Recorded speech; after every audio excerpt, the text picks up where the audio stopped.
Magandang umaga po sa ating lahat. Ang aking babasahin ngayon ay makikita sa 2 Chronicles chapter 29 verses 1 to 5. Ito po ang nakasulat.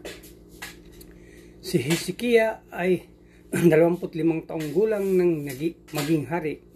Sa Jerusalem siya tumira at naghari siya roon sa loob ng 29 na taon. Ang ina niya ay si Abijah na anak ni Zacarias. Matuwid ang ginawa ni Hezekiah sa paningin ng Panginoon, katulad ng ginawa ng ninuno niyang si David. Sa unang buwan ng unang taon ng paghari niya, pinabuksan niya muli ang mapintuan ng templo ng Panginoon at pinaayos ito.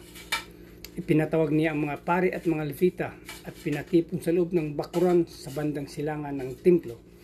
Sinabi niya sa kanila, "Pakinggan niyo ako, kayong mga levita. Linisin ninyo ang inyong mga sarili ngayon at linisin din ninyo ang templo ng Panginoon, ang Diyos ng inyong mga ninuno. Kunin niyo sa templo ang lahat ng bagay na itinuturing na marumi." Yun lang po. Maraming salamat. Purihin ang Panginoon. God bless. Isang mapagpalang gabi po sa ating lahat. Ngayong gabi po, ang aking babahagi ay mula sa aklat ng Ikalawang Mga Kronika, Kabanata 20, talata 6 hanggang 10. Nagkasala ang ating mga magulang, hindi sila naging tapat kay Yahuwah na ating Diyos, kalat tinalikuran siya at ang kanyang templo. Isinara nila ang mga pintuan sa portiko, hindi nila sinindihan ang mga ilawan at hindi nagsunog ng insenso. Hindi na rin sila nagdala ng handog na susunugin sa dakong banal ng Diyos ng Israel. Kaya nagalit si Yahuwah sa Huda at sa Jerusalem, at ginawa niyang hayahiya at kakilakilabot ang kanilang sinapit gaya ng inyong nakikita. Kaya naman, napatay sa digmaan ang ating mga magulang at nabihag ng mga kaaway ang ating mga anak at mga asawa. Napagpasyahan kung manumpa tayo kay Yahuwah, ang Diyos ng Israel, upang mapawi ang galit niya sa atin. Lagi po natin purihin ang ating amang lumikha sa pagkakabasa ng kanyang salita. Amin. Isang mapagpalang gabi po sa ating lahat. Ang aking pambabasahin ngayon ay mula sa libro ng Ikalawang Kronika, chapter 29, verses 11 to 15. Kaya mga minamahal, huwag na kayong magpabaya. Kayo ang pinili ng Panginoon upang tumayo sa kanyang presensya at upang maglingkod at maghandog. Kaya nagsimula sa paggawa ang mga Levita. Sa pamilya ni Kohat, sina Mahat na anak ni Amasai at Joel na anak ni Azarias. Sa pamilya ni Merari, sina Kish na anak ni Abdi at Azarias na anak ni Jehalelel. Sa pamilya ni Gerson, sina Joa na anak ni Zima, at Eden na anak naman ni Joa.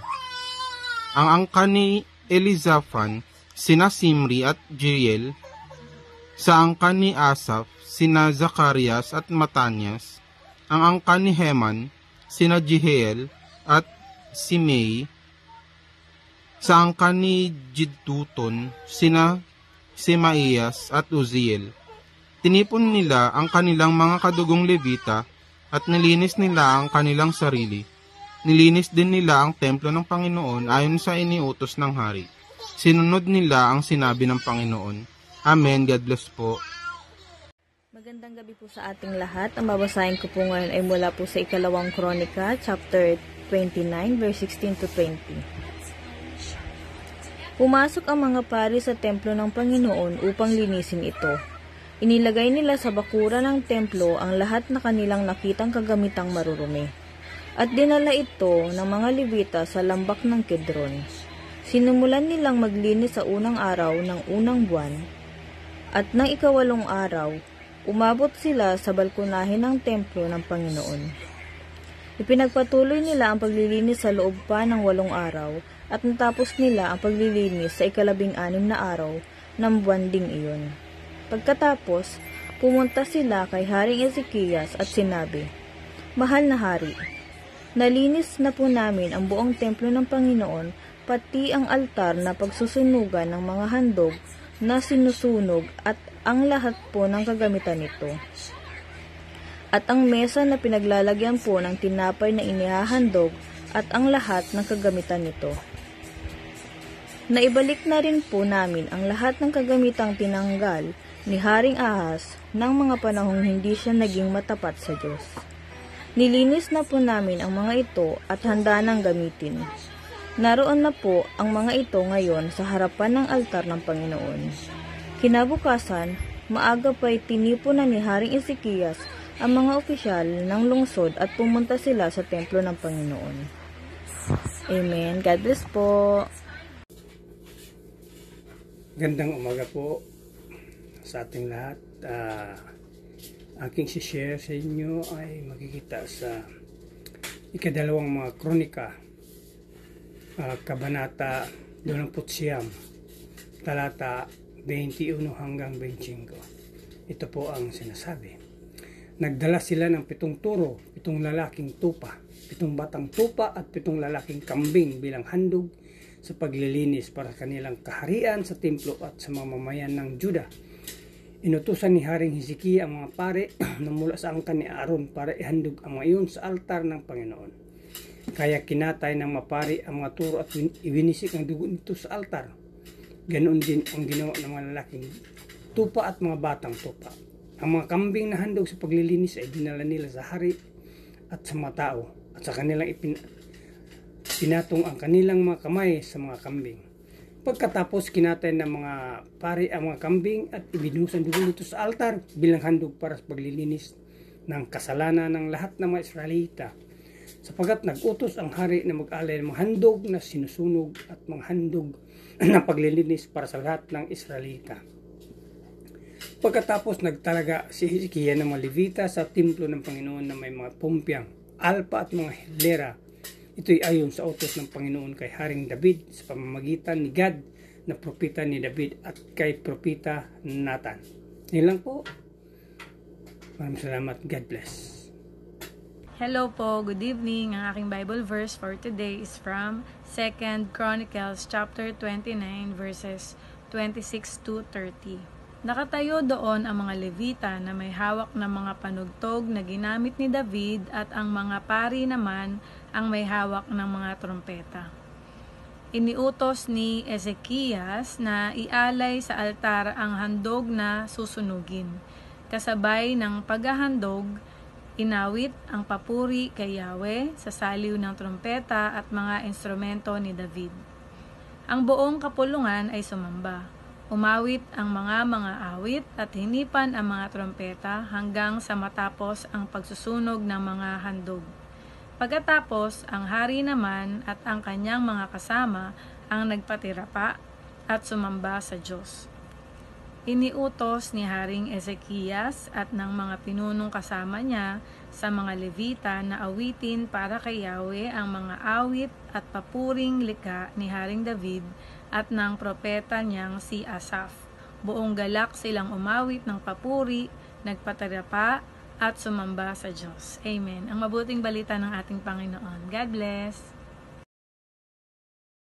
Ito po isang mapagpalang araw po muli sa ating lahat at purihin ang Panginoon sa muli ay nabigyan muli tayo ng pagkakataon na tayo nakapagpatuloy sa ating ginagawa. At tayo po ay nasa 2 Chronicles chapter 29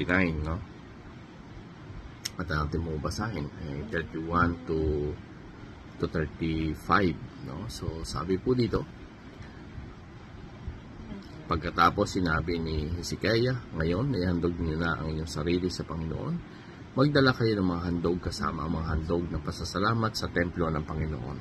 Kaya nagdala ang mga tao ng mga handog na ito sa templo ng Panginoon at ang baikusan loob na nag-alay ng mga handog na sinusunog. Ang bilang ng mga handog na sinusunog na dinadala ng mga tao ay nasa 17 toro at 100 lalaking tupa at 200 batang tupa.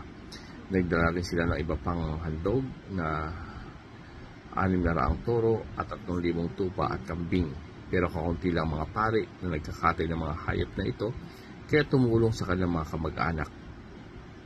Ang mga kamag-anak nilang Levita hanggang sa matapos ang gawain iyon at hanggang sa dumami na ang mga pari na naglinis ng kanilang sarili sapagkat mas matapat pa ang mga Levita sa paglilinis ng kanilang mga sarili kaysa sa mga pari. Napakaraming handog na sinunog, pati ang mga taba ng mga hayop na inandog para sa mabuting relasyon at ng mga handog na inuming inialay kasama ng mga handog na sinusunog. Sa ganitong paraan, muling naibalik ang gawain sa templo ng Panginoon. Labis ang kagalakan ni Hezekiah at ang mga tao sa tulong na ginawa ng Diyos dahil dito'y nagawa nila ang lahat ng ito ng mabilis. No? So kung mapansin po natin, no, napakahalaga po talaga yung isang mabuting leader, no, na kumikilala sa Panginoon. Na nakita natin na nagkaroon muli ng lakas ang mga Levita at yun din yung mga pari na maglinis ng kanilang mga sarili upang ilaan muli yung kanilang sarili para sa Panginoon. At makikita natin na sa utos ng hari ay nilinis po nila yung templo. So napakahalaga po na yung isang hari ay andun po sa kanya yung mandate, no, doon sa pagsunod sa Panginoon. Nagiging madali sa mga tao na gawin yung bagay na para sa Diyos kapag yung leader ay talagang tumatalima, no, sa utos ng Panginoon. Dito makikita natin na naging madali para sa mga tao na gawin ito sapagkat yung kanilang hari na si Haring Hezekiah ay andun po talaga na gusto niya magkaroon muli, maibalik muli ang isang napakagandang relasyon sa Panginoon. So, purihin po ang Panginoon sa napakagandang simula ni Haring Hezekiah dito sa ating binasa. So, God bless everyone.